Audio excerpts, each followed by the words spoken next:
where would you have the courage, the bravery, the insight, the direction, the support to make a decision like that? Investigate the opportunity of being able to sit around and discuss your biggest fears in running your business and take that support and implement it back in your business. That's where you make a difference. The people who sit in their offices hoping that the business will grow will get what they deserve. The people who make a difference by going out and seeking that knowledge, perspectives, and insight will not guarantee, because there's no guarantees in this world, but will certainly put you on the right track of growth projectorial for your business. What is it that I'm actually looking for? Do we really know life? But let me say intelligence. Emotional intelligence, social intelligence, financial intelligence. So I believe it's important for each and every one of us to understand the rules that govern any arena of your life. You are listening to The Revenge of the Forsaken Gods, a podcast that explores the human experience and seeks to create a blueprint for living using books, stories, movies, and conversations. And here is your host, Andrew Balongo Opere. Yes, welcome to the podcast, and my name is Andrew Balongo Opere, and this is a special conversation. So especially if you're an entrepreneur, business owner, or executive in your own outfit, this is a must watch or listen. And, just tell me, what would you do if you were the CEO of Uchumi or Nakumat? I felt sick to my stomach when I just went into the stores of Uchumi and Nakumat and saw the shelves half empty. I never had imagined within my wildest dreams that the supermarkets that I saw growing up would ever go out of business. But on the other hand, I've seen special businesses grow, expand, and continue to be successful. For example, Safaricom, we're seeing how it is growing leaps and bounds in Kenya and beyond. And I'm just wondering, how far will Safaricom go? And I'm just wondering, what is it that these successful CEOs know that others do not? Imagine if for a moment that you could be in the boardroom when former CEO Bob Collymore was discussing strategy with his board members. You'd be exposed to the secrets of these successful conversations as they were being discussed, and you would watch them being implemented. Imagine what value this would be for you and your business. My guest today will show you how you and your team can experience insights that would indeed impact your business, with an interesting promise that he may be able to double and even triple your business. And there's something very special about my guest today. He has a special force about him, like James Bond.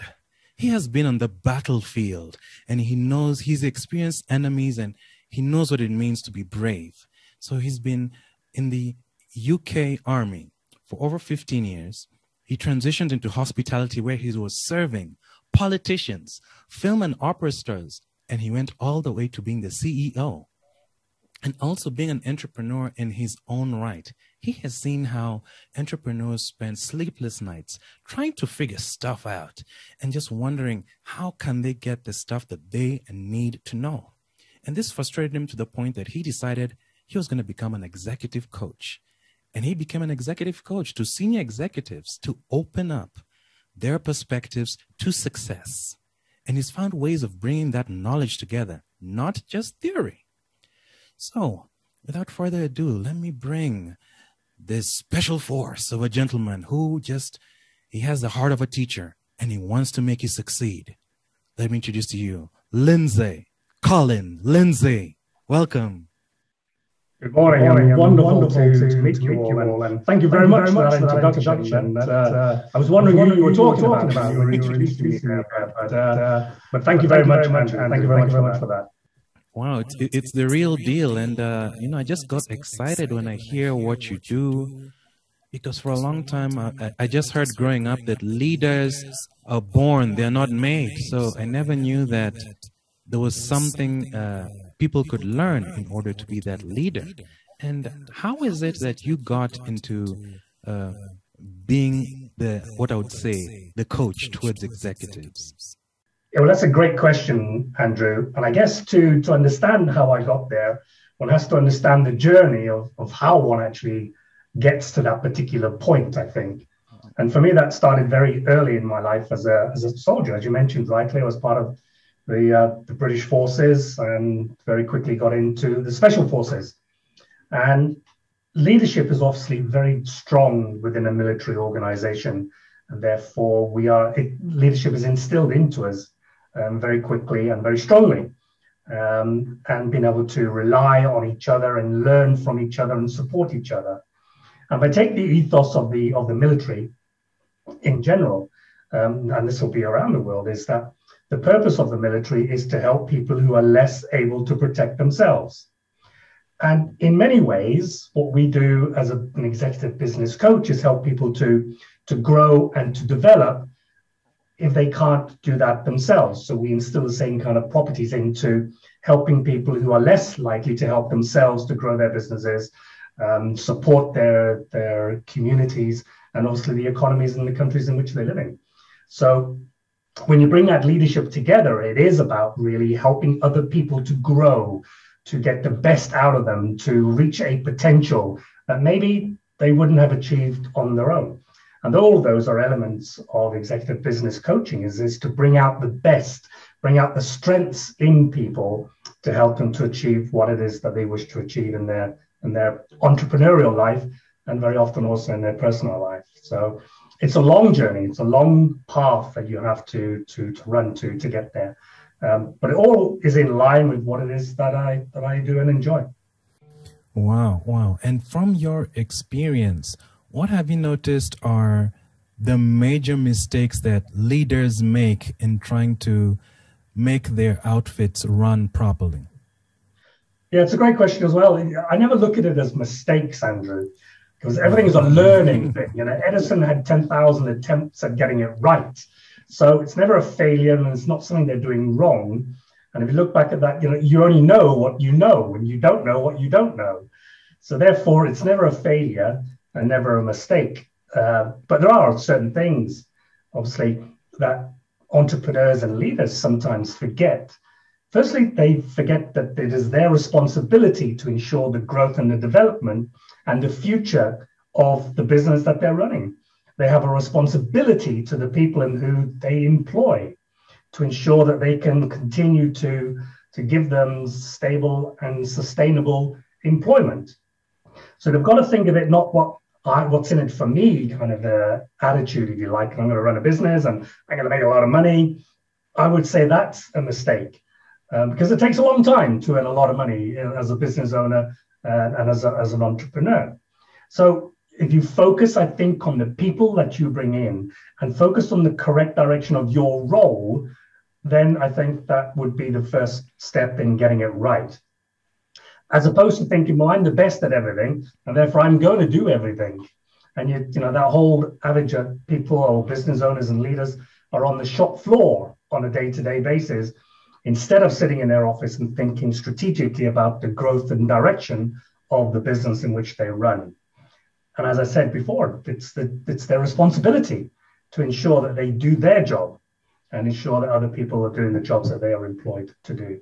So, yeah, think strategically about the growth of the business, Andrew, I think is a mistake. I think a lot of business owners, certainly in the younger part of their journey as an entrepreneur, as a business leader, that they make. As we get more mature and into the business, then we understand we've got to think a little bit more strategically. But in the early days, I would put that down as number one. Well, yeah, that's a very powerful, because I've seen a lot of entrepreneurs say, this is my baby. I have to be here. I have to, even though I'm making the decisions at the top, they tend to micromanage their employees, not because they want to micromanage, but, I need to show you how to do this thing in a passionate way or with the seriousness it needs. Sure. I mean, we have one of our workbooks, and I guess we'll get to what we do within the Alpha Group shortly, but one of our workbooks sums it all up, and that is facing up to the brutal facts of your business. And that's a tough thing. You mentioned it being a baby, because a business is like a baby. You You conceive it through the idea of doing something, and then you see it born, and then you see it grow, and you nurture it, and you nurse it, and you feed it, and you watch it grow into the potential that it has. And it's the same as a father. I can say it's exactly the same as bringing up a child. But the flip coin on that is that you never want to let it go, even though it's long past its sell-by date and viability in a marketplace, because we hang on to it like a baby, like a lifeline in many ways. But sometimes we have to face up to the brutal facts that it is no longer a viable product or service that you're providing. Now, we don't want to do that with any of our members and the people that I work with, for sure.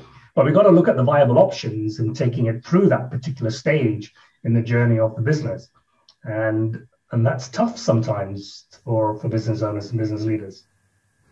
And from your experience, what do you notice? Well, we've mentioned that mistakes are just things that people do not know yet. From your experience of the various levels of executive CEOs you've interacted with, what would you say are the qualities of a successful leader that's able to run their outfit and lead it to where it needs to go? Sure, and there's a lot of traits, I guess, Andrew, that a business owner needs to collect over a period of time. But I guess that, and we're in that period at the moment, they've got to be flexible. They've got to be able to adapt and overcome situations that are in front of them. And my gosh, we can just look over the last 2 years of what has been put in front of business owners around the world. Now, I don't think anybody in their 2019 business plan put that in there. So that amount of flexibility and being able to adapt to certain situations, to market trends, to the viability of a product in the workplace, but also even to how we manage and deal with the people who we employ. So that adaptability has definitely got to be there. But they also have to be forward thinking. And forward thinking is not what's going to happen tomorrow. It's what's going to happen at the end of the year, what's going to happen at the end of the next 3 years or 5 years, so that they're continually looking forward, not back. We can't change the past. We can only influence the future and the learnings that we gain from that. So, and there's many traits. They've got to be resilient, I guess, in many ways as well. That they don't lie down at the first hurdle. It's going to be tough. The business entrepreneurship journey is tough. And you can't sit down and say, this is not for me anymore. I don't want to do it. But I made a wrong choice here. You've got to pick up and you've got to drive forward. And again, I take that from my military days in many ways, is that as a paratrooper, when I've done 137 combat jumps. Now, I can't remember at any stage of those combat jumps when I was jumping out of an airplane that I decided to give up. And I say, this is not for me. I don't want to jump out of an airplane anymore. There was no way back. There was no way I can say stop in midair and get me back into that airplane again. And in many ways, entrepreneurship is like that. When you start a business, you can't just say, whoa, it's a little bit tough now, and it's not really what I thought it was going to be, and I want to give up. So resilience is definitely something that's got to be in their makeup. There will be bumps in the road, without a shadow of a doubt. And it's how you deal with those bumps in the road, how you learn from them, how you learn to glide over them and see them coming in many ways as well, is creates that. I was listening to someone else talk on Friday. I was at a presentation on Friday. And one of the things I learned from there is that you have to have a certain amount of bravery, courage, if you like, as a business owner, as a business leader. Now, that doesn't mean you make silly, brave choices or that you don't make any. And you've got to try and find that balance in the middle of those two things, that we don't make reckless decisions and we don't make any kind of decisions. So at some stage, you've got to be brave in the decisions that you have to make in terms of your business. And I find that bravery and courage also has to be part of the makeup of a business owner, but not stupid mistakes or stupid decisions, which we all tend to, and I've been guilty of it as well, where you make decisions that probably, had I thought about them, had I discussed them, had I reviewed them, investigated them further, might have come up with a better decision.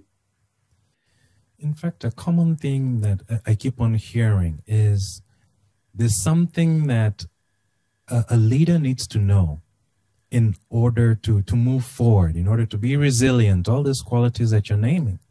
And, you know, one of the things that I got from you as we're having that discussion is you value learning highly. And how is it that you impart this kind of knowledge to the leaders that's not theory-based, but it's actually actionable things that they can do? Sure. Which comes to the content of what we do in the Alpha Group, I guess, in many ways.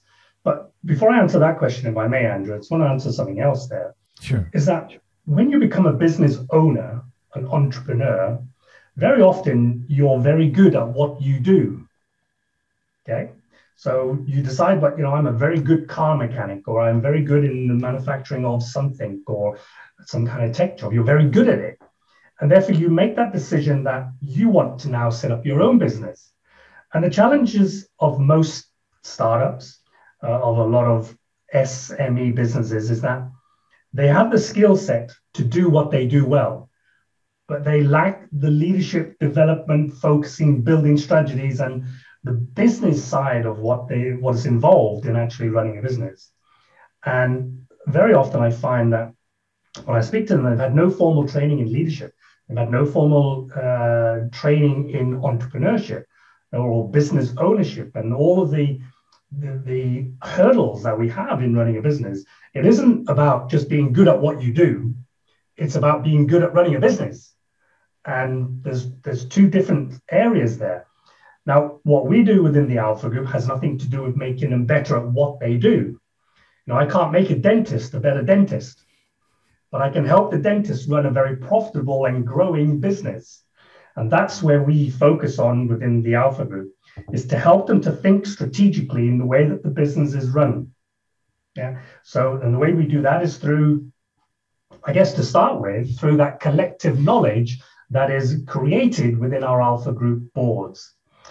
I don't know any other place where you can go and sit for 6 hours with 19 other business owners discussing your challenges, where they're unbiased. There's no benefit for them to do that. And they're non-competitive, so you can open up your heart very clearly and get some real-time, real experience, knowledge, support, guidance, and help with the decisions that you have to make.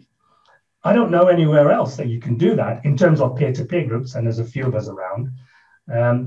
So actually, my word of advice to business owners, if they're starting their journey as an entrepreneur, is to be part of a peer-to-peer group where you can go and you get that support and that knowledge in a non-judgmental, non-biased way, and everybody's pretty much in the same boat. So the way that we do it, of course, is that we spend 6.5 hours with our members on a monthly basis, and we work through some of those strategies. And we have 59 strategies that we work with them, from finance, from leadership, from personnel, from marketing, building strategies, implementation of plans, facing up to the brutal facts of your business. And we take them through that journey over a period of time. And as you alluded to at the beginning of the conversation, our goal is to help them to double the value of the business that they run. Not the profit, not the sales, although there's always a strong impact on things like growth of annual sales and the profitability in terms of the margins that they're achieving. And that comes hand in hand, and we look typically at around about 20% year-on-year growth in those kind of areas. But it is about learning the right strategies to put into place. And I guess the big part of what we do in the Alpha Group is holding people accountable. You mentioned also about wanting to train, to share my learning. Well, actually, I think it's a waste of time. It's a lot of waste of time if you do not implement the training and the knowledge that you're receiving. Yeah? If you go on a training course and you get this wonderful manual and you learn a few things and then you go back to your business and do nothing with it, well, I look at that as pretty much a waste of time. And why did you actually bother if you're not going to do something with it? And the big part of what we do in the Alpha Group is ensuring that we hold people accountable, our members accountable for implementing the things that they want to do. And we do that very strongly. And that's what makes the difference, is actually doing something with the knowledge that you've gathered in our boardroom meetings. So Yes, there's a lot of learning. Yes, there's a lot of soul seeking in many ways as well, Andrew. But it's that strong accountability that helps us to drive those businesses forward. Help them, I guess, in this particular period of time that we're in, help them to gain focus, to rebuild that vision, to get back that passion that they had right at the start of when they started the business. And all of those elements come together in our boardroom meetings. Wow, that's so groundbreaking. This is new. I've not really heard of anything like this. And I'm just remembering, like, the example you gave of when you're about to jump from the plane. I bet you're scared. The wind is blowing in your face. You're looking at the depth. You're starting to sweat. And I bet your teammates are there saying, "Come on, jump. Let's go. Let's go." And I think maybe that's what's missing in entrepreneurship, having that group of people acknowledging where you're scared to jump, so to say, and just being there for you as you even try to get to where you'd like to go.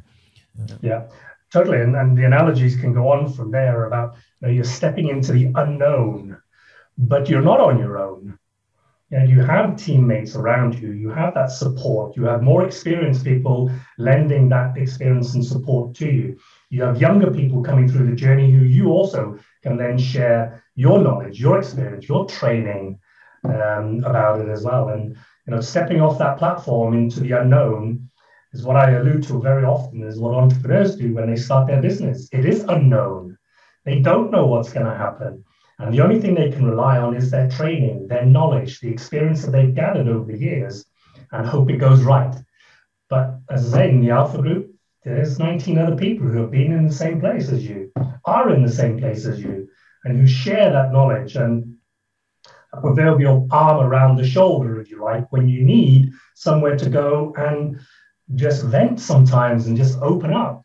Because where can you do that? You can't do it with your leadership team and show that weakness or that flaw in your personality.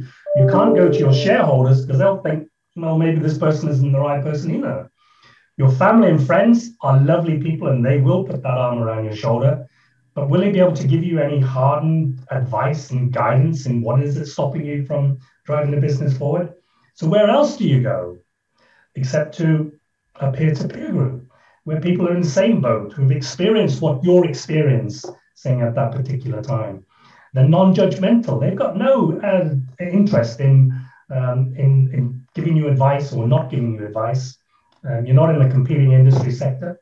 So I don't know anywhere else. And if anything ever came out of the conversations I had with entrepreneurs and business owners is avail yourself of that knowledge and that ability to go and share, to go and open up. There's that old saying, I guess, Andrew, is that a problem shared is a problem halved. And my gosh, I see it in our boardrooms all the time, where people have allowed that passion to come out of them, allowed that one thing that stops them sleeping at night. And anybody's listening to this podcast who runs a business will know what I mean about those 3 o'clock in the morning sweats. When you wake up and you can't get back to sleep because that thing is just bouncing around in your head. And that decision that you have to make in the morning based on only what you have inside of you. And I don't mean the small decisions, if you're going to change the paper supplier or your stationery supplier. It's about the big decisions is where we work on and help people to overcome. And sometimes you can't see the solution that is actually in front of you. Andrew, if you allow me, then I can actually give you an example. Yes, please. Something that happened with one of my members, not recently, I think it was in 2019. Now, he was running a reasonably successful business, selling solar paneling, also based here in the UK. And he wanted to grow by acquisition. So he wanted to buy out one of the competitors. So he researched the market, found a competitor who was up for sale. And at the time, he was running a £3 million operation. And this company he was looking at were looking to sell for around about £3.5 million. Okay, so huge investment, big decision to have to make. Do I actually buy the competitor, and why do I want to buy the competitor, and what am I going to benefit from buying out a competitor? Anyway, before he made the decision to buy and write the check, which is where he was almost up to, he brought it back to his board. And he explained to the board his thoughts, his trail, his relevance, and what he's done in terms of due diligence, etc., etc. And it turned, and he asked for the advice he looked for from his board was, should I buy or should I not buy? Because we asked very straightforward questions in the Alpha Group. Yeah, there's no sidelines. There's maybe I should or shouldn't. It's should I buy or should I not buy? And everyone in the room said, you are crazy. Do not buy. That is a wrong decision. And he was quite surprised and taken back because he thought it was the right decision he was just about to make. And it turned out that the business he was buying had a product that was not as good as the product that he currently had. They had a manufacturing plant, which he didn't need because he had his own manufacturing plant. He had the maintenance teams and installation teams, which it would seem were far better and more trained than the ones he would be taking over. And therefore, it turned out that everything that he was buying was of no use to him. Because it turned out in the conversation, what he actually wanted was the database of clients that that company had. We often say that the value is in your client list, and there was a lot of value in that for him. So his fellow board members said to him, do not buy the business, buy the database. So put in an offer for the database of customers. And he did. And it cost him, I think if I remember rightly, around about £400,000 to buy that list because there's a lot of value in that. But what he achieved was saving 3.1 million that he didn't need to spend. Yeah.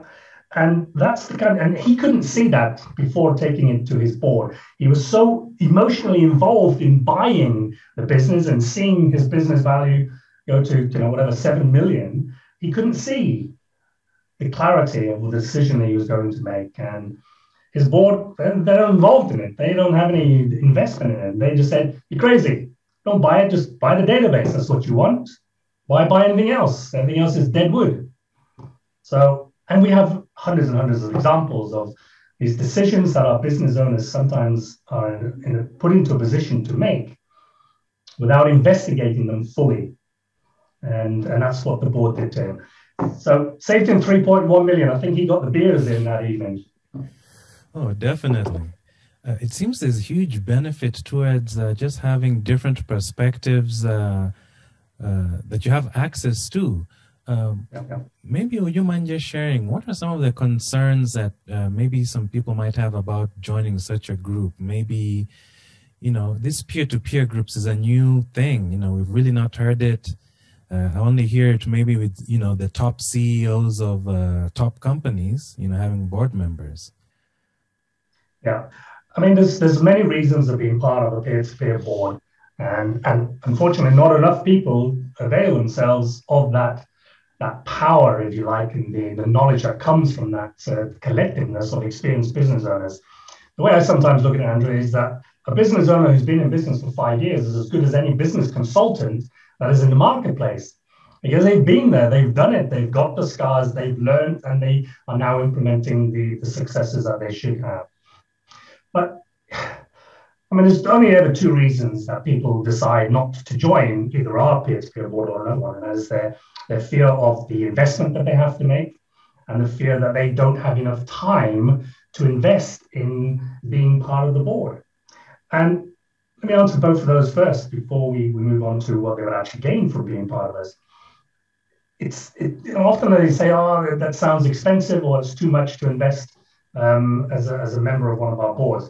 And if I may, a membership for our board costs £3,500 a year, around about £300 per month.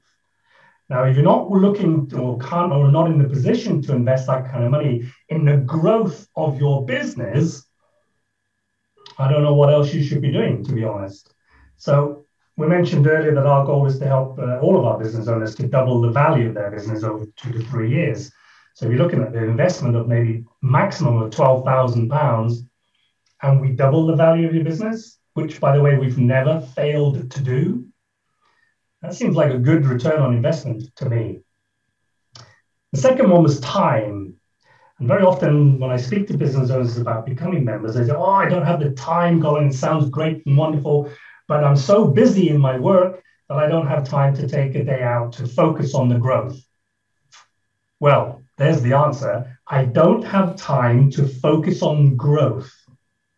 Oh my gosh. What business leader does not want to focus on growth? What business owner is making that huge mistake of being down on the shop floor in the logistics of running the business, as opposed to stepping back and thinking strategically about the growth of the business, which I mentioned earlier is one of the most important things as a business owner to do, to plan the next stage, to plan how the business is going to grow, to prepare the business for growth, if that's what they want. So time and money, it just makes no sense, to be honest, why people wouldn't want to do that. The biggest reason I find that people don't join is that they've never heard of peer-to-peer groups. So again, suggestion is that you investigate the power behind the peer. And you'll find that every successful business out there has probably availed themselves of a peer-to-peer organization of some sort. It just makes sense, to be honest. Obviously the flip coin of that is it doesn't make sense not to even go and have a look at it. It might not be for you, it might not be for everybody, but go and have a look at it and then make an educational choice that it's not for you or your business. So people often say to me, well, what do we get out of being part of an alpha board? Yeah. And I may share some of those reasons why people successfully are part of us. By the way, we started 9 years ago with the Alpha Group, and we started with a good number of boards in the UK first, just to beta test it and make sure it's fit for purpose, and we tweaked it, et cetera, et cetera. And of the entrepreneurs and business leaders that joined us 9 years ago, 85% of them are still with us today. Wow. Now, I'm pretty sure that's not because of my charming personality, but because they are still getting value from sitting around the boardroom table with people who have potentially now become their friends, their active advisors in the decisions that they make in the growth of their business. So there's longevity on almost to the extent that I mean this very politely. We can't get rid of some of them. And we've had people who have joined us at 20 million revenue per annum who are now looking and selling their business for 160 million, which they credit a lot of that is for what they've gained around our boardroom tables. So if you need any evidence that this works, I guess there it is. Anyway, let me share a few reasons why people do join us, Andrew, because I think it's very important. As I mentioned before, where could you go to get advice from a team of qualified, like-minded individuals and ensuring that your business has a variety of options and perspectives and is not totally reliant on just one person, the boss? Where would you go to have an opportunity and a chance to brainstorm the strategies that have potential to increase the turnover of your business? Where you get an afternoon or a day to focus on strategy, topics of key business growth, rather than that day-to-day grind and sleeves rolled up down on the factory floor, putting out fires. It's not what we do. And having that security of knowing that when an organization meets those challenges, and we all do, and we all will, that they are not focused alone. They are not faced alone. You have people to discuss it with, to look at alternative options, look at the way that other people have dealt with the problems and the challenges. And then have that confidence that your organization is well run and belief that decisions have been fully investigated. And I gave you an example of that, of how just by discussing a decision you're just about to make gives you the better options or gives you at least choice of options to make. Getting new motivation, leading to increased performance and optimism in the way that you run your business and ensure that you fulfill your full potential. Very often as a business owner, we get dragged down and it's tough some days. And being able to keep yourself motivated and inspiring for your people who you employ is tough. So where does the leader go to get motivated? Where does the leader go to get inspiration? Yeah. And ideas that help you crystallize that personal vision. Because it's okay having that vision. My gosh, you need help to crystallize it, to make it real, to create that roadmap and to actually put it into place. Yeah. And achieve appropriate financial rewards and feedback. My gosh, wouldn't it be good that at the end of every month, there's some money for you as well? Yeah. After you've paid all the bills, you've paid all your salary and everybody else that takes a share of it, wouldn't it be good to have a little bit left for you and your family? Yeah, that's true. incredible. And maybe the final one there, shared experience and knowledge leading to a broader perspective and increased network of other business owners. Yeah, it's just incredible, Andrew. And finally, if I may say, so it gives you that personal satisfaction and pride of being a member of a high-achieving and inspirational group of people, along with the chance to make trusted new friends. So yeah, there's a lot of reasons why you'd want to sit around an Alpha Group board table, I have to admit, Andrew. And I'll stop there because there's so many that my members have shared with me over the years. Wow, that's true. Thank you very much for sharing, Colin. And I'm just wondering, is this for men only? Is this specific kind of CEO only, specific kind of industry only, who this opportunity is for? Great question. Thank you for putting that in there. Firstly, it's open to every industry sector. Okay, because every business that's out there will suffer from challenges. That's the whole nature of the business and what we decide to do. So it is non-generic in terms of industry sector, whether it be service or manufacturing or production, high tech, they all have challenges of running businesses. And no, it's not just for men only. Oh my gosh, I would say our membership currently is stronger with female entrepreneurship than it is with the guys. We actually drive very much the female entrepreneurship.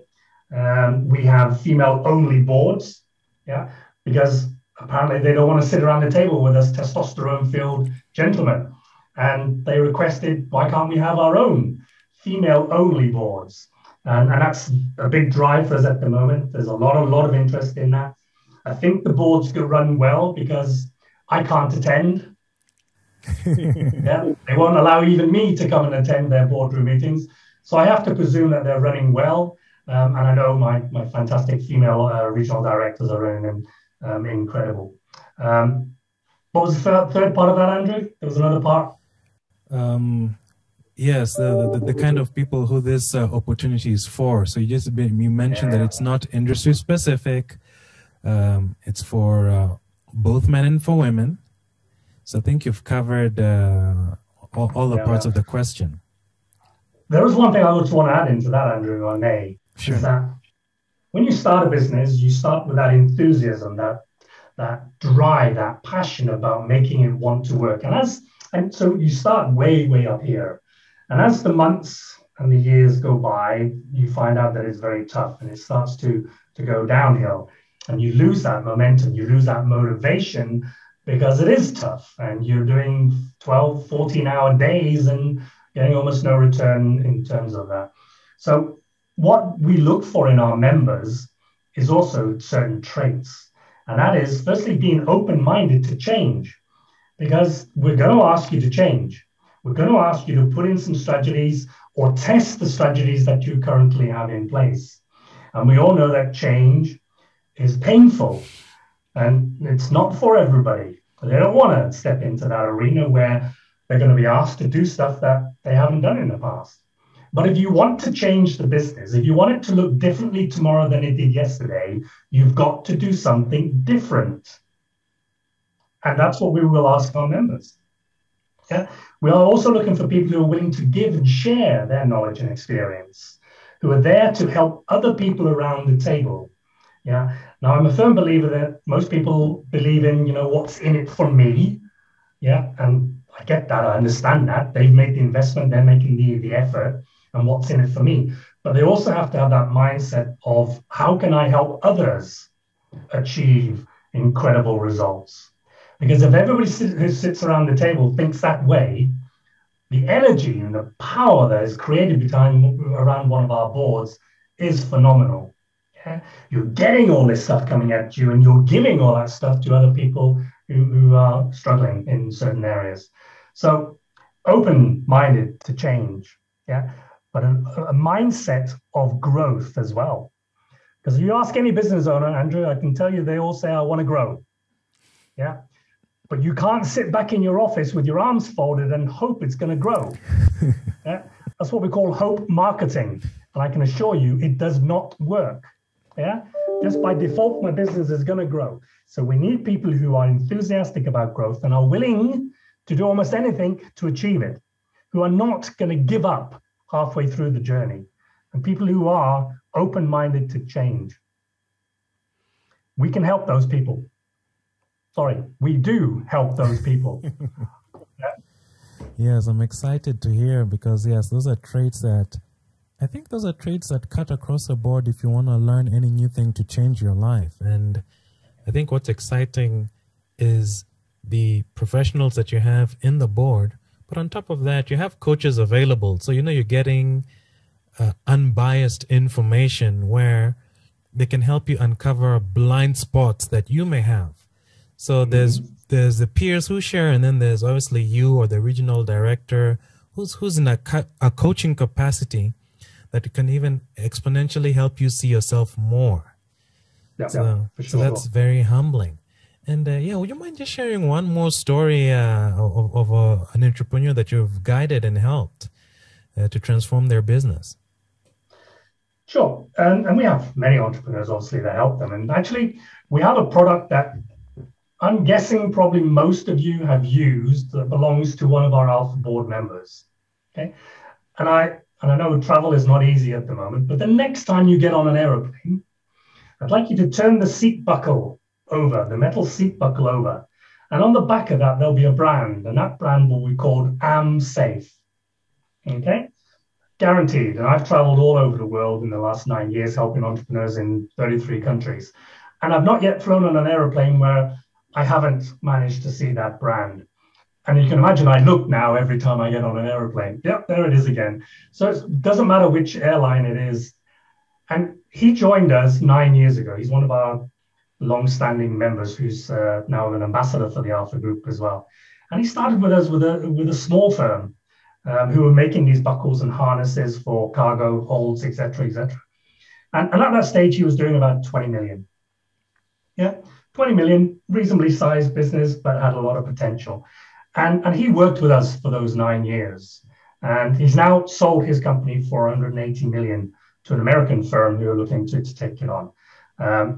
So that growth that he had experienced definitely came from being part of the Alpha board. But a specific story, here's one for you, Andrew, that I just dragged out of the archives. This happened about 3 or 4 years ago now. Again, one of our long-standing members, been with us a while. But he had a product. And the product was an in-car entertainment system. Okay, now it's called NAIM, N-A-I-M. And at that time, it was being put into Volkswagen, Renault, sort of the middle range car market, yeah? In-car entertainment, as we call it. And he came to his board, probably about 4 years ago now, and he said, I'm challenged. We've got a good business and we're putting it into mid-range cars, but I want to break into the luxury car market, the upper echelons of the car market, like Lamborghinis, like Maseratis, like the Porsches of the world. So I want to break into that market. What do I need to do that? And again, we put this question to the board. What do I need to do? And after investigating and we explored that, we questioned him almost like an interrogation almost. And to get that information of what he's doing, how he's doing it, what is this product, why is it relevant, why does he want to do this, what motivates him to do this. And at the end of that particular mastermind session, again, pretty much everybody said, there's only one solution for you to do. He said, what is it? Tell me. He said, double the price of your product. Double the price of your product. Now, we had a good product. And if you know Bang & Olufsen, that brand was probably as good as that, maybe not in design, but certainly in sound quality, it was good. And obviously that's a decision, big decision, to double the price of your product.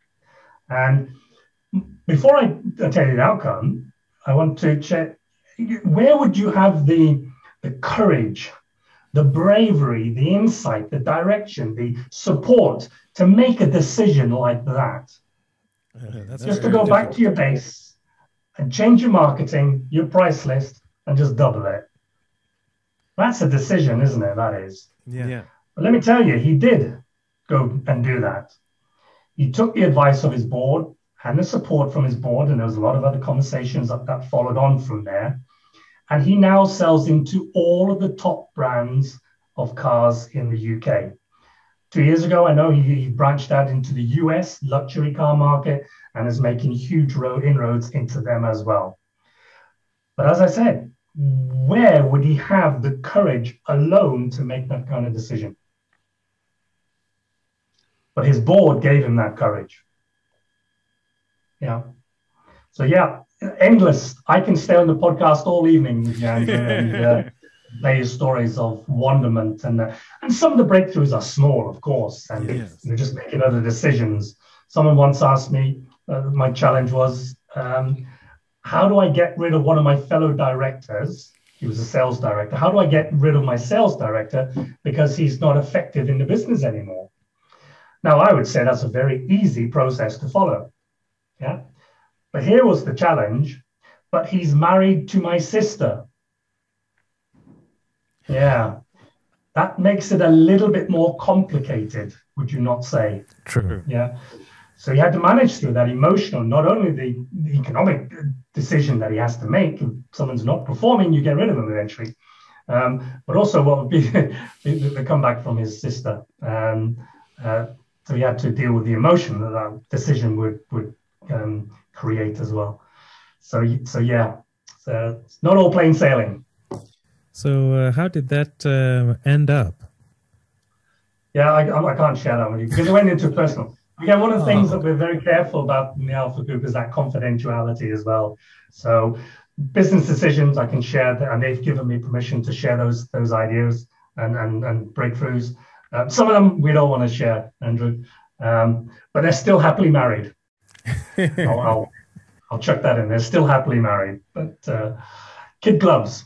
You know, sometimes you just got to deal with things slightly different than big ass business decisions. Wow, and that's great that there's confidentiality, so that whatever you discuss is not going to be shared outside of the group. Big part of what we do, and that's why we allow people to open up. That's why people will open up, because we need them to. If members very often start with us and they've got small problems, and we give them the solutions to those.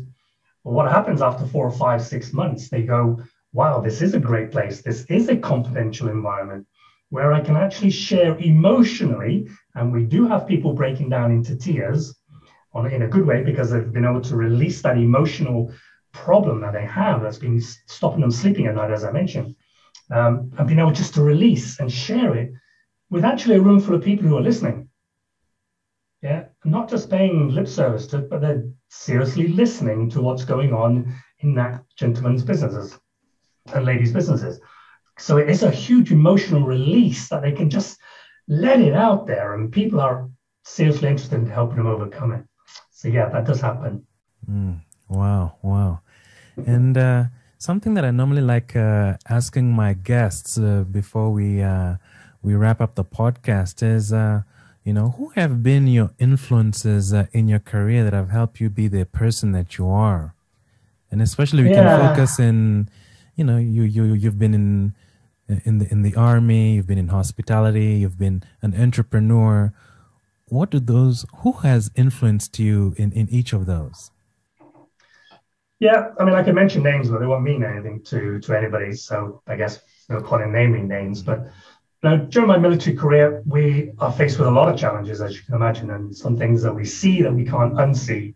And therefore, we take strength from our leadership and from the people around us. And that motivation, that inspiration comes from the collectiveness and that brotherhood, and I use that word strongly, that is created within those kind of situations and environments.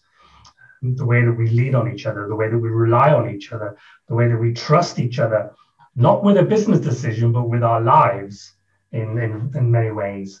So I have leaders, and I've had several military leaders who have inspired me to grow, to develop, to do things that I probably never would have thought about doing. And not only in my entrepreneur or in my military part of my army life, but also in sports achievements as well.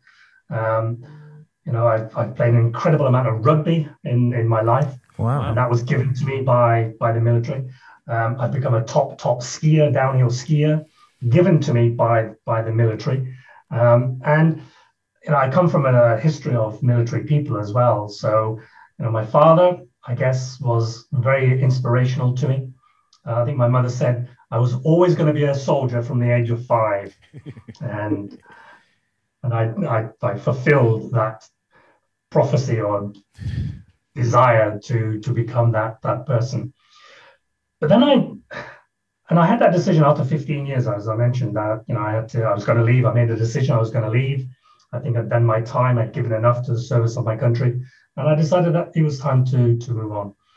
And with my background, typically security services of some sort would spring to mind, and I didn't want to do that. I decided that there was something else inside of me that wanted to come out.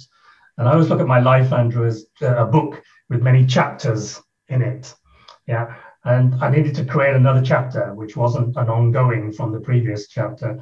And I decided that, becoming a chef, and then becoming a restaurant owner, and then becoming the CEO of the 5 top hotels in Copenhagen, which was the pinnacle of my hospitality career, was driven. And people believed in me. And I was a foreigner in a foreign country. And people believed in, I guess, the desire, the passion that I bring to the table on anything that I do.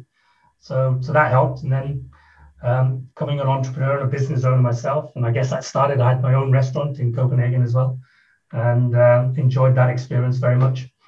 But I guess had I had an alpha group to support me, it might have gone a little bit better, because things don't always go to plan. And that was one of the things that didn't go so well to plan, because I was a great chef and I was a great communicator, but I wasn't a great entrepreneur at that stage. And had I had something like the Alpha Group to support and guide me through that process of becoming an employed person to an entrepreneur, who knows, maybe the outcome would have been different. But and then become an executive coach as well. And I decided I was going to be the best executive coach I could possibly be, and therefore the best learning. And I have a master's degree in executive business coaching, over 1,000 hours of executive one-to-one coaching as well.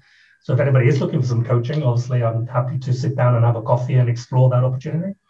But I guess it's just, there's so many people. I have a mentor now, a gentleman called Christopher Bayless, who I've known for 10 years. And he calls me every Monday. And I have my Monday morning call with him. And it is, what's gone well? What went well last week? What didn't go so well? And what the hell are you going to do about it? And he pushes me to make decisions and thoughts and design my thinking, if you like, in what I do. Because I want to be the best of what I can do. And at the moment, it's been able to be in a position to help as many entrepreneurs and business owners as I can. And we have a goal. We want to help and influence 1 million business owners around the world before we hang up our boots. And we're forcing our way through that.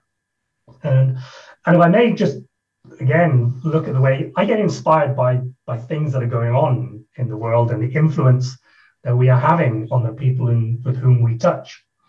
And one often thinks that the most important people that we influence within the Alpha Group is the people who sit around the boardroom table. Well, that's wrong. That's only our starting point, because we have to influence the leaders first.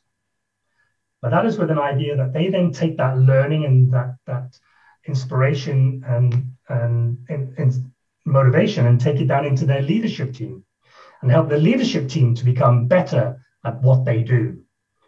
Because then they will support the employees of the business as well and help and influence the growth of that business. And as businesses grow, they employ more people. As businesses grow, they become more profitable, and therefore they can pay their people more. And they're people, they take that money home to create a better life, them and their families, and ensure great education for their children, ensuring a good, comfortable lifestyle for their children and family and friends. And they spend that money in their local communities with, the fabulous corner shops, the small stalls, who don't have that opportunity to be part of an alpha group and help them to grow. But they spend that money on there. And I often relate to it as, you can imagine a still pond, and you throw the pebble into the pond and you watch those ripples travel out. And that's what happens within the alpha group. It's not only the members who sit around our table, it's the other people that are influenced and affected by what we do around the boardroom table.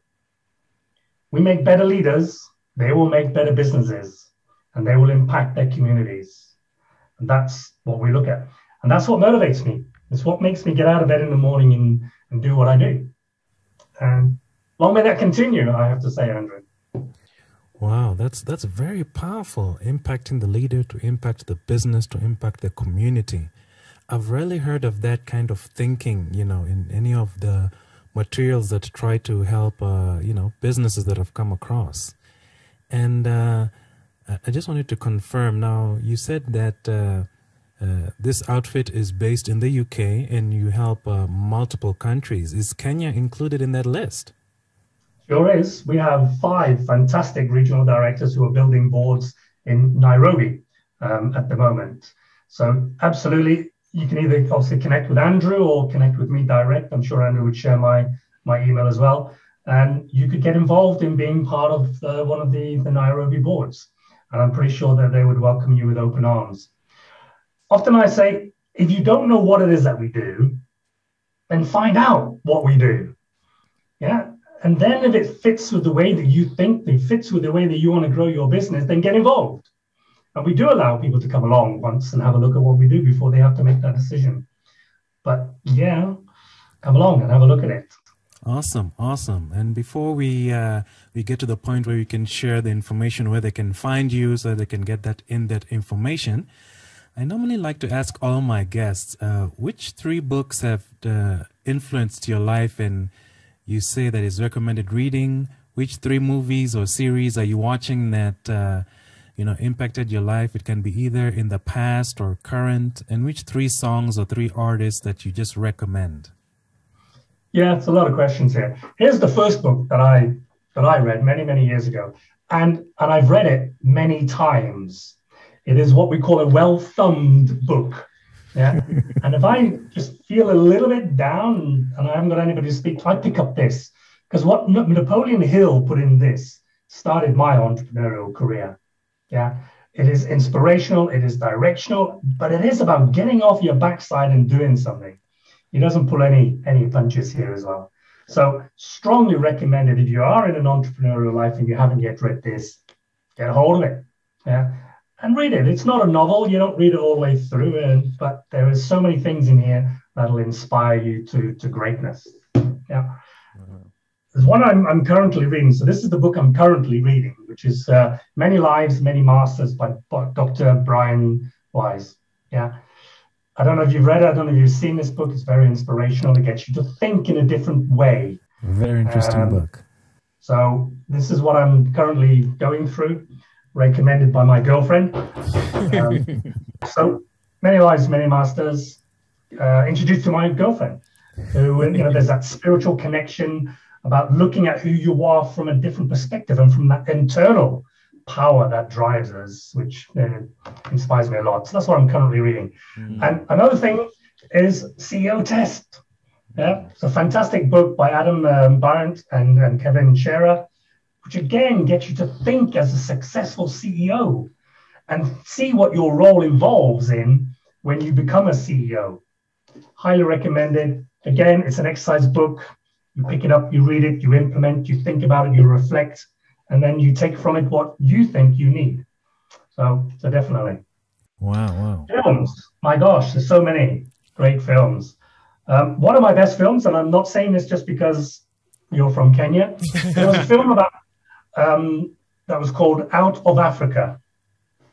Yeah, Meryl Streep and Robert Redford were the actors in it. And I have a Danish connection. I lived in Denmark for 15 years, and the person that Meryl Streep played was a Danish inspirational lady. And I loved the film. I loved the scenery. I loved the way that they interacted and the power behind that time that was happening in Mombasa, I think, more so than in Nairobi.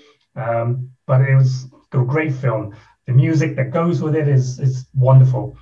And, you know, as an entrepreneur, as a business leader, as a person who motivates other people in many ways, I need to get motivated as well. And that's one of the films I turn to when I just say, I just need to give myself something here, an injection of something. And that's one of my go-to films. Love it.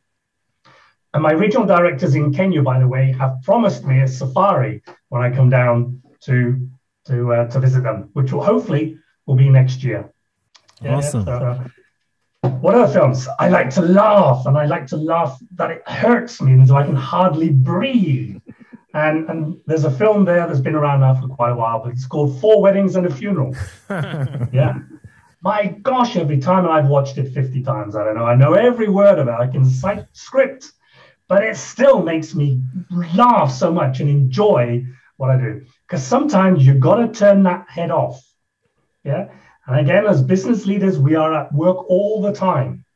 And finding something that you can lean on that totally makes you forget what's going on, good or bad, in the world, in your business, in entrepreneurship, then find it and lean on that as a crutch. And I sit and watch it with my 10-year-old son, James, and we laugh until it hurts. In fact, we have to pause it sometimes just so we can gather breath. Yeah. And you mentioned a series, something we're currently watching at the moment, which is called Chicago Fire. Yeah. It's on Netflix. We're halfway through it. There's a lot of series of it. So we watch it every now and then.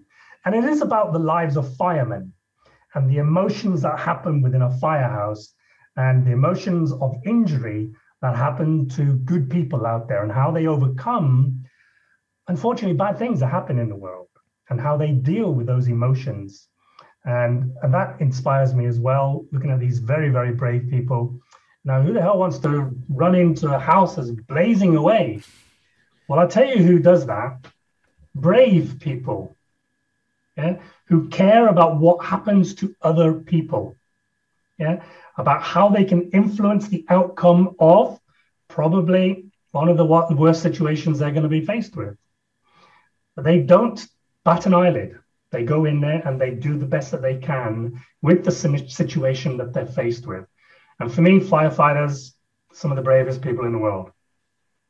So they inspire me as well. Yeah. So it's a combination of those great things, the emotion of being out of Africa and the funny elements of 4 Weddings and a Funeral, but also that inspiration behind very, very brave people. So yeah. In terms of music, well, I'm a country music fan. So, you know, I listen all the time to country music. I wouldn't say I have a great favorite that I always have. I have great songs that I like to listen to. And they can come from a rock country singer or a very old style country and western type music. And I take a lot of joy and pleasure out of listening to those songs of what hardships they've gone through and how they've overcome that as well. So that's probably my go-to music list, without a doubt, Andrew. Don't tell anybody. It's a secret. Oops. I let that one out of the bag. Yeah. Very often, you know, tough paratrooper, rugby player type people don't listen to emotional country music. That's right. But you know what? We all have emotions, and we have to let those out as well. So, and any recommended songs? I know they have a wealth of songs. The songwriting always gets me. Yeah. Nothing that springs to mind. Put me on the spot with that one there, but there's so many great country songs. It would be wrong. Brett Young is fantastic. So it's one of my sons. I'm influencing him a little bit with country music, and Brett Young is his favorite artist at the moment. So by all means, and there's some great songs in there as well to listen to. So yeah, have a spin on that one. Wow, that was so fascinating. And before we sign off, is there any what's your parting shot, that you wish, I'll leave it general. What's your parting shot that you wish to leave, maybe to yourself when you started out being an entrepreneur, maybe to your son, or maybe just to anyone out there, trying to figure things out or get to the next level in life? Yeah. Take a risk, but make sure that it is a qualified risk. Yeah. Stepping off the platform in an airplane, you don't do that unless you've had the right training, the right support, the right guidance, the right education, and the right equipment. Yeah, I wouldn't want to jump off any plane that I don't have a parachute on my back. But also you have to trust in the people around you. Yeah, somebody packed my parachute every time. Yeah, do I have an incredible amount of trust in that person to do their job well? Absolutely. Yeah. And as a parting shot, if I was to share anything with our entrepreneurs and business leaders out there, peer-to-peer exchange, peer-to-peer groups, what the Alpha Group is all about, is an incredible tool for CEOs and business owners to take up. And I often say to people, if not us, the Alpha Group, then please, I implore you to go and join a peer-to-peer group of some sort. The power, the support, the guidance, the influence, the inspiration you get from sitting around a table with other entrepreneurs and business leaders is second to none. So if not us, and that's okay, I don't mind. We only want 1 million members, not everybody in the world. But please investigate the power of your peers. Investigate the opportunity of being able to sit around and discuss your biggest fears in running your business. And take that support and implement it back in your business. Yeah, that's where you make a difference. The people who sit in their offices hoping that the business will grow will get what they deserve. You people who make a difference, by going out and seeking that knowledge, perspectives, and insight, will not guarantee, because there's no guarantees in this world, but will certainly put you on the right track of growth projectorial for your business. Please look into it. I'm happy to talk to anyone. If you pick up my email address and send me an email, I'm happy to have a conversation with you about potentially joining one of our groups. Definitely, yes. Please share your email address and also where people can find out more information about the Alpha Group. Sure. Well, if you have a look on the Alpha Group website, you'll be able to find me on the back page of there. My email address, contact details are all there. And that's the-alpha-group.biz, B-I-Z. That's the-alpha-group.biz. And you'll find my lovely picture on the back page of there. Feel free, if you just want to grab a coffee with me, I'm always up for that as well. So listen, entrepreneur life is exciting, but it comes with fraughtness and challenges. And it's the way that you deal with those which will make you stand out from your competitors, because we all have them. Wow, thank you very much. And I'll definitely add all that information in the show notes so that if anyone forgot, they'll still be able to reach out to you. And please, if you have enjoyed any part of this, anything that Colin has shared that has impacted your life, or just an aha moment went off in your mind, please do share with him or share with me in the comment section below, or just email to him and just say, by the way, Colin, I appreciate this tidbit here. Thank you very much. It's been an honor having a real life James Bond coming to teach us about entrepreneurship. And in fact, I have to give you a challenge that when you come to Kenya, we'll have to taste your cuisine. Fantastic. I'll do that as well then. Not a problem at all. Excellent, Andrew. Love to. Thank you very much, Commander Lindsay. Thank you very much. Thank you very much indeed. All right. Thank you, everyone. And this has been the session on entrepreneurship, where you can be able to double or triple the value of your business by use of peer groups. Get real-life strategies to impact and implement your business. Find out what the Alpha Group is all about. So thank you for tuning in, and have a good day. Thank you for listening to the podcast. If you have learned anything today, please share one takeaway that you've gotten from this conversation in the comments below. And if you find this beneficial, please share with your friends. And until next time, please try and apply one thing that you got from this episode in your life this week to make your life more impactful.